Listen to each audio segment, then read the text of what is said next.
নমস্কার, জি 24 ঘন্টা পুজো ফ্যাশনে আপনাদের স্বাগত জানাই। আশা করব আপনারা সবাই খুব ভালো আছেন। সামনেই পুজো, আর যেহেতু পুজো আর পুজো মানেই সাজ পোশাক আর কি পরবো, কি জুয়েলারি আসবে, কি শাড়ি পরবো, সেগুলো নিয়ে এত পরিকল্পনা আমাদের সকলের। আমারও কিন্তু সেরকম এক্সাইটমেন্ট রয়েছে, আর সেই জন্য আজকে আমি আপনাদের সঙ্গে শেয়ার করব পুজোর কটা দিন আমি কি পরছি, কি করছি না, কি ফ্যাশন, সেটা আপনাদের সঙ্গে শেয়ার করব।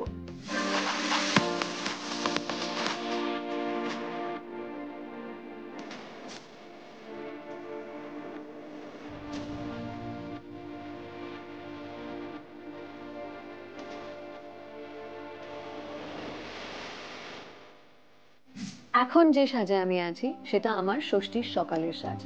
হালকা মেকআপ আর সঙ্গে খোলা চুল, তাছাড়া এত গরম পড়েছে এখন, তার মধ্যে সুতির শাড়ি ছাড়া উপায় নেই।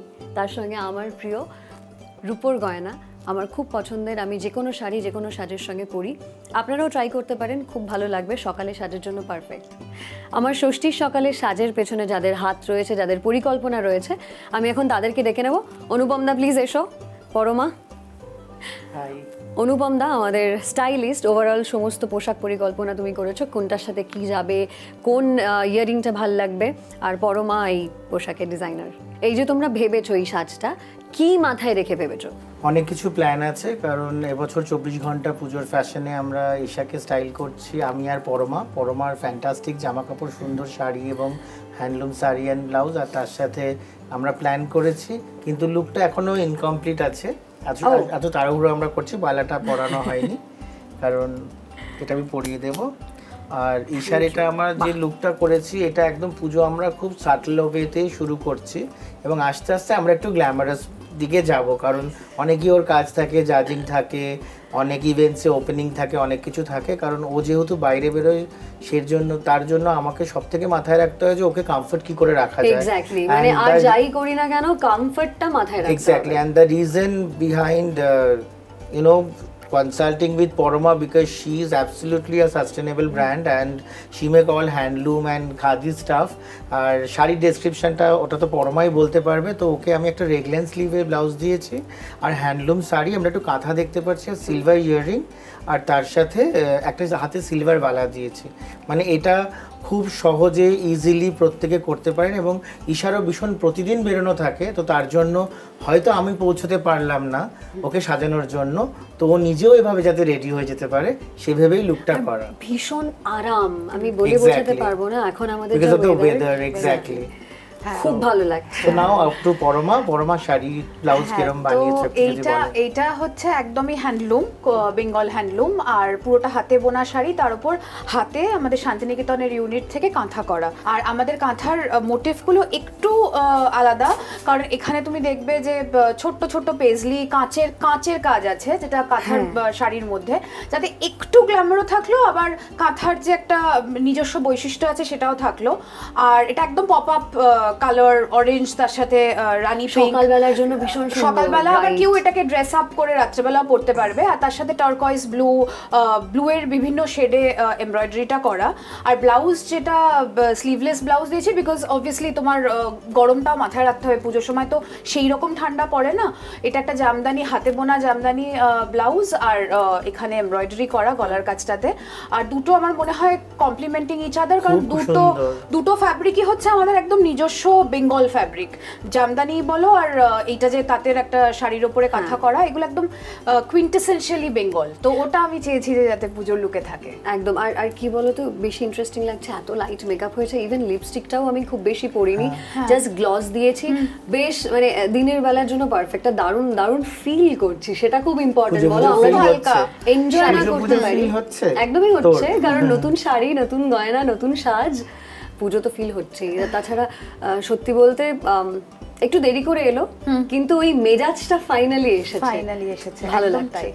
আপনারা তো দেখতেই পারলেন যে ঈশাকে ষষ্ঠীর দিন সকালে কিরকম লাগবে, বা বিকেলেও যদি ও ইভিনিংয়ে বেরোয় জাজিং করতে, তো আমার আর পরমার ওপর ভীষণ একটা গুরু দায়িত্ব পড়েছে, এবং আমাদের কাছে আরো দুটো সারপ্রাইজ আছে, এবং সেটার জন্য একটু অপেক্ষা করতে হবে। আমরা ঈশার একটু বলে দিই, সপ্তমী অষ্টমী সাজ, রাইট? সারপ্রাইজটা তো আর থাকলো না, মানে 50% হলো, ঈশা বলেই দিয়েছে। তো জাস্ট টিভির পর্দায় আপনারা চোখ রাখবেন, আমরা এক্ষুনি ফিরে আসছি ওর দ্বিতীয় লুকটা নিয়ে।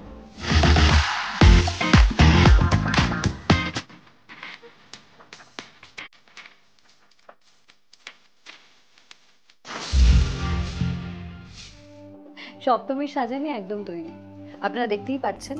আবার একটা দারুণ হ্যান্ডলুম শাড়িতে আর সঙ্গে ম্যাচিং রূপোর গয়না পরে আমি একদম রেডি হয়ে গেছি সপ্তমীর সন্ধ্যের জন্যে।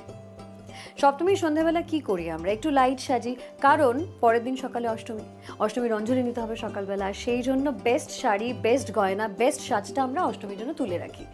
সেই জন্য আজকে একটু লাইট হোক। আজকে এই শাড়িটা পরে যদি আমি সন্ধ্যেবেলা বেরোই, তাহলে পাড়ার বন্ধুদের সঙ্গে একটুখানি আড্ডা, পাড়ার যে প্যান্ডেল আছে সেখানে একটু আড্ডা মারা হলো, বা এরকম অনেক সময় হয় যে যারা বন্ধুরা অনেক দূরে থাকে, পুজোর সময় তারা কলকাতায় আসে, দেখা হয়, তাদের সঙ্গে আড্ডা হয়, একটু ঘরোয়া একটা আড্ডা মতন, সেখানে কিন্তু ইজিলি এটা পরা যেতে পারে। ভীষণ লাইট ওয়েট, দেখতে পাচ্ছে যেহেতু হ্যান্ডলুম শাড়ি, সব মিলিয়ে ভীষণ আরাম পাচ্ছি আমি, কারণ এই গরমে আপনারা জানেন পুজোর সময় কেমন গরম থাকে, প্লাস এত সাজতে গিয়ে ভীষণ ঘাম হয় আমাদের, সেই কারণে আমি চুলটা বেঁধেছি। আপনারা যদি চান খোলা রাখতেই পারেন আর কি।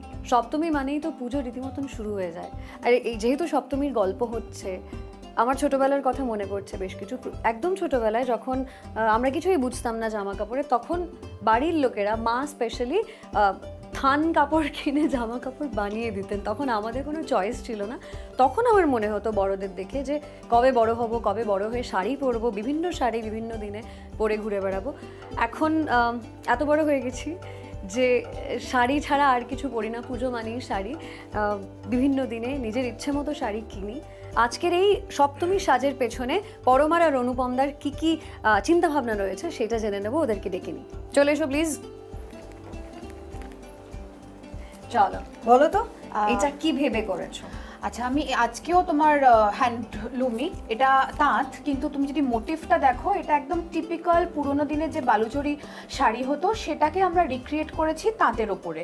কি হয়, বালুচরি যেহেতু বালুচরি স্বর্ণচরি যেহেতু সিল্কের শাড়ি, হেভি শাড়ি, আমরা চেয়েছিলাম ওটাকে হ্যান্ডলুম তাঁতের মধ্যে রিক্রিয়েট করতে, যাতে যা তুমি বললে যে এখনো তো ওয়েদার সেরকম ঠান্ডা হয়নি, তো তাঁতের শাড়ি পরে এটা অনেক বেশি ইজি, ব্রিদেবল ফ্যাব্রিক, তুমি হেঁটে চলে ঠাকুর দেখে কিছুই ইয়ে হবে না, তোমার অসুবিধা হবে না, সেইটা ভেবেই শাড়িটা।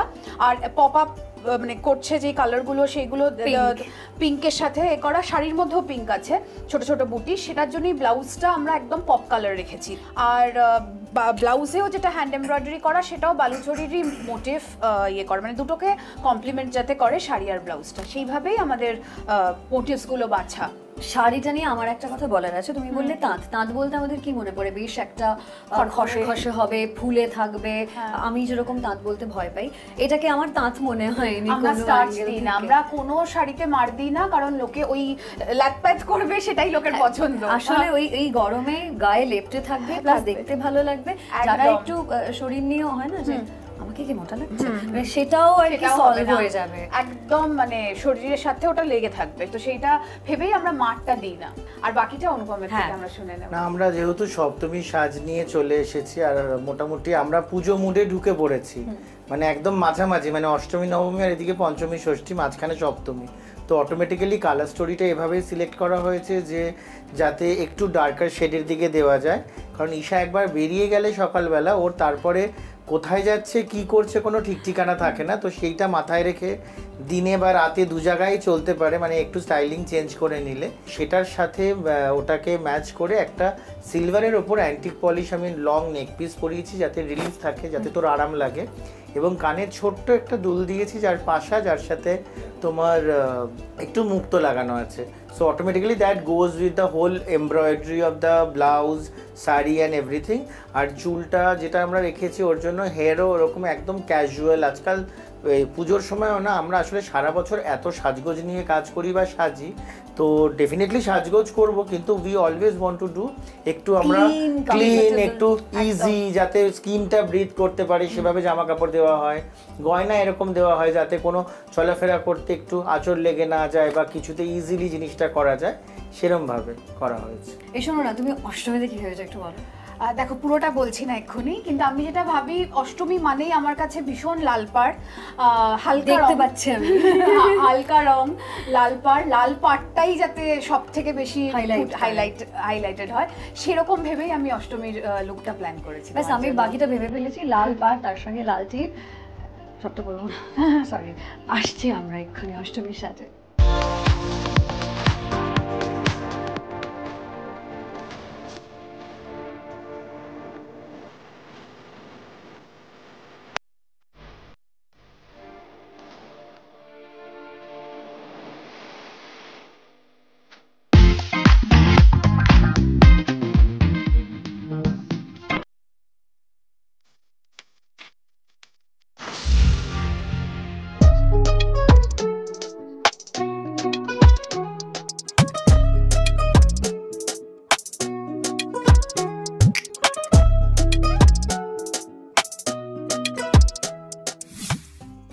একেবারে সাবেকি বাঙালির সাজে আমার মহাষ্টমী শুরু হলো। একটা লাল পাড়, তার মধ্যে আরও বেশ কয়েকটা রং রয়েছে এবং দুধে আলতা শাড়ি, তার সঙ্গে একেবারে সাবেকি সাজ। অষ্টমীর একদম কি বলবো, উপযুক্ত সাজ যেটাকে বলে, খুব খুব ভীষণ বাঙালিয়ানা আছে এই সাজটার মধ্যে, খুব ভালো লাগছে আমার। হ্যান্ডলুম শাড়ি আবার পরমা করেছে, তার সঙ্গে ম্যাচিং গোল্ড জুয়েলারি, যেটা আমি আগের দুটো সাজে একেবারেই সাজিনি, ভীষণ আলাদা করছে এই সাজটাকে। খুব ছোটোবেলায় যখন সবাইকে দেখতাম বড়দের শাড়ি পরে অঞ্জলি দিচ্ছে স্নান টান করে, তখন নিজেদের মনে খুব ইচ্ছে হতো যে আমি কবে শাড়ি পরবো, আমি কবে অঞ্জলি দেবো। এরকম হয়েছে যে শাড়ি পরে মা শাড়ি পরিয়ে দিয়েছে এবং অঞ্জলি দিতে গিয়ে শাড়িটা একটু হালকা খুলে গেল, হয়তো কারো পায়ে চাপা পরে হালকা খুলে গেল, সেই শাড়ি প্রায় ধুতির কোঁচার মতন তুলে ছুটতে ছুটতে বাড়ি এসেছি ঠিক করবো বলে। এবং তারপর থেকে প্রত্যেকবার মনে হতো না বাবা আর শাড়ি পরবো না। কিন্তু আবার পরের বছর যখন পুজো আসতে শুরু করে, একটু একটু করে যখন বড় হই, শাড়ির মায়ায় পরে যেতে শুরু করি আর কি। পুজো শাড়ি ছাড়া ইনকমপ্লিট। অষ্টমী নিয়ে তো আমি অনেক গল্প করেছি, এবার অষ্টমীর সাজের যারা মূল মাথা আর কি, তারা দুজনের সাজ নিয়ে অনেক কিছু বলবে। বলো প্লিজ। এই যে শাড়িটা তোমাকে অষ্টমীর জন্য বেছে নেওয়া হয়েছে, সেই শাড়িটাও কিন্তু তাঁত। অ্যাপারেন্টলি দেখে মনে হয় না তাঁত, কারণ এটা একটা জরি বর্ডার এবং সব থেকে বড় কথা একটা স্যাটিনের বর্ডার আছে লালটা, যেটা হুট করে আমরা ভাবি যে গরদ শাড়ি বোধহয়। আঁচলটাতে না একটা অদ্ভুত গরদের ফিলিং আছে। মানে আমাদের পুজো বলতেই তো আগে আমরা গরদ বুঝতাম, যে অঞ্জলি বলো বা ঠাকুর বরণ বলো, আমরা খুব গরদটা একটা খুব কমন শাড়ি ছিল, সেটাকেও আমরা তাঁতে আঁচলটা দেখবে একদম গরদের মতন, সেটাকে রিক্রিয়েট করা, আর গরদের মতনই স্যাটিন বর্ডার, যাতে ওই লুকটা এনহ্যান্সড হয়। বডির কালারটা সাদার জায়গায় আমরা ইচ্ছা করে এই দোপাটি ফুল পদ্ম এইগুলোর কালার চুজ করেছি, যাতে পুজো পুজো ফিলিংটা আরও সুন্দরভাবে বোঝা যায়। আর ব্লাউজটার ক্ষেত্রে আমি বলি যে আমাদের সবসময় শুনতে হয় যে পরমার ব্লাউজের সবসময় পেছনে কাজ, সামনে দিয়ে ছবি তুললে দেখা যায় না বা সামনে দিয়ে হেঁটে এলে বোঝা যায় না। ওই জন্য আমরা এবার সামনে এমব্রয়ডারি বহু ব্লাউজে করেছি, তার মধ্যে এটা অন্যতম। এটা আমরা পুরোটাই হ্যান্ড এমব্রয়ডারি জারদৌসি দিয়ে করা, আর ছোট্ট পাফ স্লিভটা রাখা, কারণ তুমি যে আটপৌড়ে ভাবে পরেছো তাতে পাফ স্লিভটা খুব সুন্দর লাগে, কমপ্লিট লুক দেয় এই রকমের এই ধরনের শাড়ির সাথে বা এই ধরনের লুকের সাথে। আচ্ছা, এবার অনুপম বাকি সাজটার ব্যাপারে বলবে। হ্যাঁ, কারণ পরমা যেটা বললো, পরমার কথা সূত্র ধরেই বলবো যে আমরা মোটামুটি একদম সাজের শেষ পর্বে এসেছি। আর অষ্টমীর জন্য মানে আমার কাছে তো সাদা শাড়ি লাল পাড় বা অফ হোয়াইট লাল বা অকারিয়ালো লাল ছাড়া কিছু হয় না, মানে লাল বর্ডারটা থাকা খুব জরুরি। মানে এটা আমার ব্যক্তিগত মতামত, মানে নিজেরা নিজেদের মতন সাজতে প্রত্যেকেই পারে, কিন্তু তুই আমার কথা শুনিস এবং ছেড়ে দিস পুরো আমাদের ওপর, তো সেক্ষেত্রে খুবই মানে আমার জন্য ইজি হয় তোকে সাজানো, যতবারই সাজাই। তো এটার জন্য যে এমব্রয়ডারি ব্লাউজটাও বললো যে আমার এই পাফ ডিটেলিংটা খুব স্মার্ট লেগেছে এই লুকটা ক্রিয়েট করার জন্য, যেটা আমায় হেল্প করেছে প্রচণ্ড। এবং শাড়ির ড্রেপটাও আমি সেই জন্য ওইভাবে আটপৌড়ে করেই, একটু কন্টেম্পোরারি আটপৌড়ে করে পরিয়েছি। এবং সোনার গয়না ছাড়া তো দুর্গাপুজো হয় না, তো একটা চোকার আর একটা বিছে হার দিয়েছি, একটা ব্রোচ লাগিয়েছি ওই সাবেকি ফিলটা রাখবার জন্য। আর যেহেতু ওর হেয়ার স্টাইলটা আমরা একটু পিছনে অনেক নিট করেছি, শি লুকস ভেরি নাইস। তো প্রেফারেবলি আমি একটু লং ইয়ারিং পছন্দ করি, কারণ হার নেকলাইন অ্যান্ড জ line is very prominent and very sharp, তো ওটাকে এই লং ইয়ারিংসটা ভীষণ এনহ্যান্স করে, তো ওটা মাথায় রেখে এটা করা হয়েছে। আর হাতে বালা আছে আর মাথায় জুঁই ফুল লাগিয়েছে। আমি আগেও বলেছি যে প্রত্যেকেরই একটা নিজস্ব স্টাইল স্টেটমেন্ট থাকে আর ধরন থাকে, আমার কাছে পুজো মানে 3-4টে জিনিস মেয়েদের জন্য খুব ইম্পর্টেন্ট। একটা হচ্ছে নোজপিন, যেহেতু ওটাকে পরানো হয়েছে, কাজল, একটা ডট বিন্দি এবং মাথায় অনেক ফুল, বিকজ ফুলটা লাগালে লুকও সুন্দর হয় অ্যান্ড সেটার সাথে মানে নিজেটা সুন্দর একটা অ্যারোমা থাকে and you feel fresh for the whole day. তো আমার মনে হয় অষ্টমীতে পুজো তো এসেই গেছে, আর মানে একদম আর বেশি সময় নেই। আমার মনে হয় এই লুকটা যদি আপনারা করেন সকাল বিকেল রাত্রিবেলা যে কোনো সময়ের জন্য, আমার মনে হয় মানে ইউ ক্যান নেভার গো রং, মানে এটা সমস্ত জায়গায় ওকে অ্যান্ড গুড হবে। থ্যাংক ইউ সো মাচ তোমাদের দুজনকে, এত সুন্দর করে আমাকে সাজালে। আমি তো পুরো কমপ্লিট একটা গাইড পেয়ে গেছি পুজোয় কেমন সাজবো। Thank you so much. অসংখ্য ধন্যবাদ। আর তোমার জন্য একটা সিওরি গোল্ড প্লেটেড জুয়েলার্সের তরফ থেকে একটা ছোট্ট উপহার পুজোয় করো। বাহ, মানে সাজো আবার গিফটও পাও, কি দারুণ ব্যাপার। জি24 ঘন্টার সমস্ত দর্শককে জানাই শারদীয়ার অনেক অনেক শুভেচ্ছা। আপনারা খুব ভালো থাকবেন, দারুণ সাজবেন, পুজো ভালো কাটাবেন। আবার দেখা হচ্ছে। বাংলার আওয়াজ, বাঙালির আবেগ, জি24 ঘন্টা।